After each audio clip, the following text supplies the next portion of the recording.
Senior सहाफ़ी इमरान रियाज खान को Lahore airport पर रोक लिया गया। समाजी राब्ते की वेबसाइट पर इमरान रियाज खान ने पैगाम में कहा कि दौरान गिरफ्तारी कुछ ऐसा खाने में दिया गया जो खतरनाक साबित हो सकता है।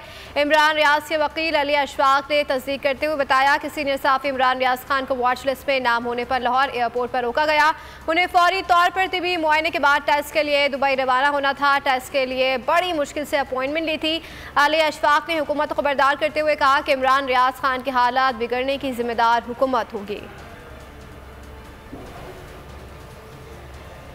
सीनियर सहाफ़ी इमरान रियाज खान के खिलाफ इम्पोर्टेड हुकूमत का एक्शन। लाहौर एयरपोर्ट पर बैरून मुल्क जाने से रोक दिया गया। इमरान रियाज के दौरान गिरफ्तारी मुज़र सेहत चीज़ खिलाने के इंकशाफ पर सोशल मीडिया पर शदीद रद्द अमल सामने आया। इमरान रियाज पॉइंट्स के हैशटैग के नाम से ट्विटर पर टॉप ट्रेंडिंग बन गया। सार्फिन ने लिखा कि अगर इमरान खान को कुछ भी हुआ तो जिम्मेदार हुकूमत होगी। सीनियर सहाफ़ी और तजियाकारों ने भी इमरान खान को बैरून मुल्क जाने से रोकने पर हुकूमत को शदीद तनकीद का निशाना बनाया।